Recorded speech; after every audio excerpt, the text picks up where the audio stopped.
A warm wind pushed across Clark Air Base as Captain Lily Warren paced beside her F-16, trying to calm her breathing. The sky above Pampanga was dark, except for the blinking runway lights and a faint glow from distant lightning. She had flown countless missions before, but tonight felt different. Her radio crackled with tense voices, and everyone on the flight line moved with unusual urgency. Lily wiped a bead of sweat from her face and whispered, "Why does the air feel so heavy tonight?" Her crew chief, Sergeant Rojas, gave her a nervous glance but said nothing. "Before we begin, tell us in the comments where in the world you're watching from." Moments later, alarms blared across the base. The sudden noise made Lily jump as red lights flashed over the hangars. "Captain Warren, emergency scramble," a voice shouted from behind her. Colonel Torres, the base operations commander, ran toward her, his face pale. "We've detected unknown aircraft approaching from the west. Radar is glitching, and we can't tell if they're drones or jets. You're the closest pilot ready to launch." Lily felt her stomach twist. "Alone?" she asked. "For now," Torres replied. "Backup is coming from Okinawa, but it'll take time.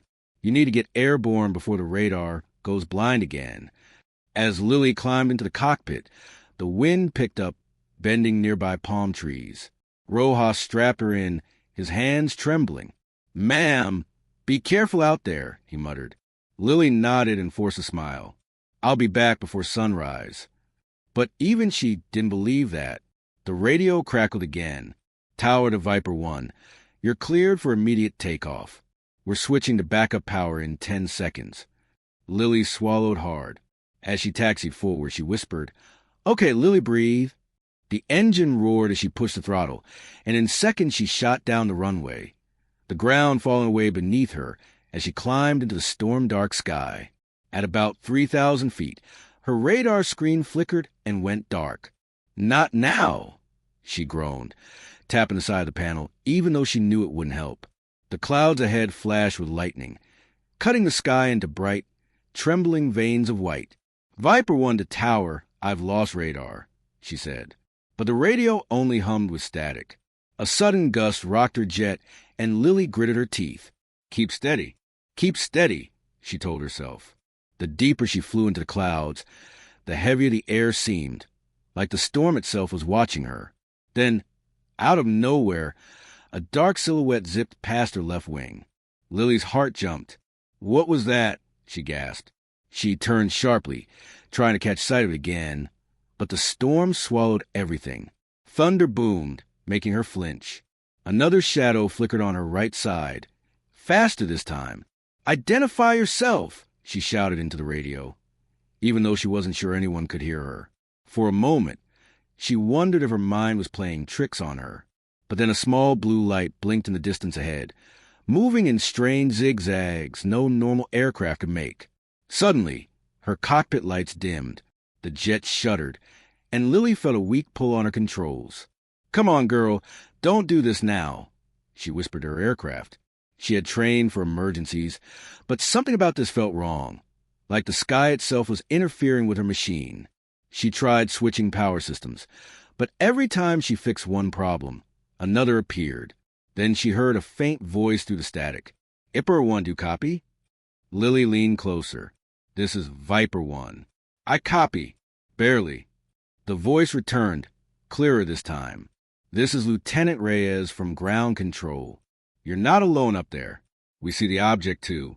We think it's unmanned." Lily steadied her breathing.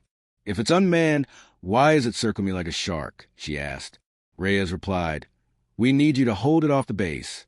It's heading straight for Clark." Lily tightened her grip on the controls.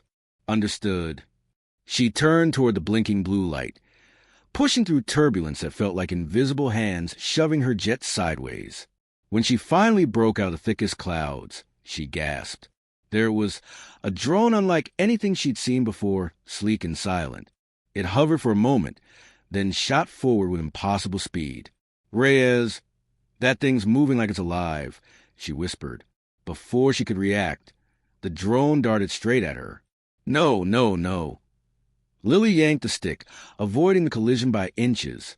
Her jet rattled, alarm screaming. She breathed hard, her chest tight. Okay, you want to play? Let's play. She looped around, positioning herself behind the drone. Even without radar, she could track its movements visually. Stay still for just 1 second, she muttered. She lined up her shot, but before she could fire, the drone shot upward into the clouds and vanished. The sudden silence felt eerie. Reyes, I lost visual, she said, but only static answered. Lily circled slowly, scanning the sky. Where are you? She whispered. Lightning flashed again, and in that instant the drone appeared directly in front of her cockpit, so close she could see its metallic surface rippling like water. She gasped and pulled back hard, her jet barely avoiding disaster. But the sudden maneuver triggered another problem. A warning light blinked red. Fuel leak detected. Lily's pulse quickened. Great, she muttered. Absolutely great. She had limited time before she'd be forced to land, and heading back to Clark with the drone still roaming was too dangerous. Then Reyes' voice returned. Viper 1, listen. We think the drone is attracted to your jet's electronic signature. Lily blinked. So if I shut everything down? Reyes hesitated. You'd be flying blind, but it might stop chasing you. Lily stared ahead. Wind roaring past her canopy. Flying blind in a storm was a nightmare scenario, but letting the drone reach the base was worse.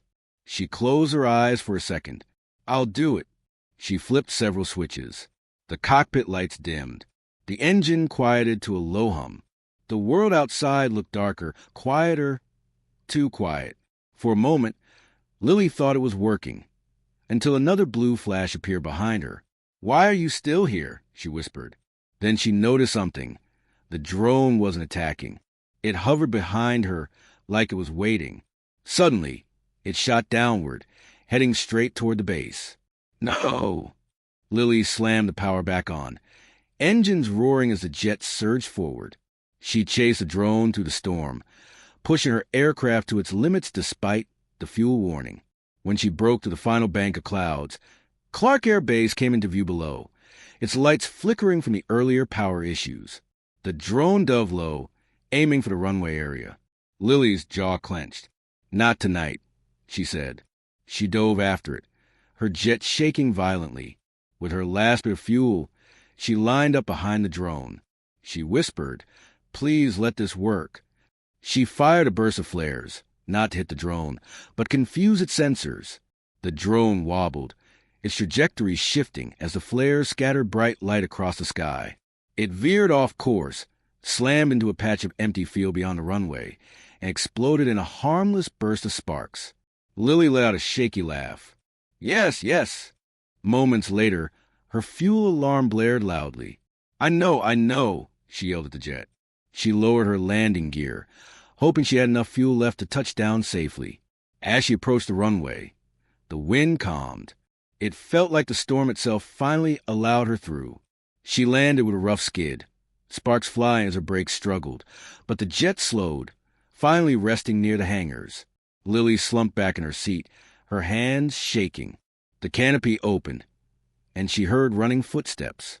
Torres and Rojas rushed toward her, shouting her name. Captain Warren, are you okay? Torres asked. Lily nodded weakly. I'm fine, I think. Rojas helped her climb down, his eyes wide. Ma'am, you just saved the entire base. Lily exhaled, her voice trembling. I just did what I had to do.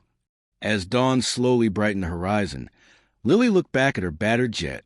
She knew the world would have questions about the drone, the storm, and everything that happened in the sky. But for now, she simply closed her eyes and whispered, I'm still here. And for that moment, that was enough.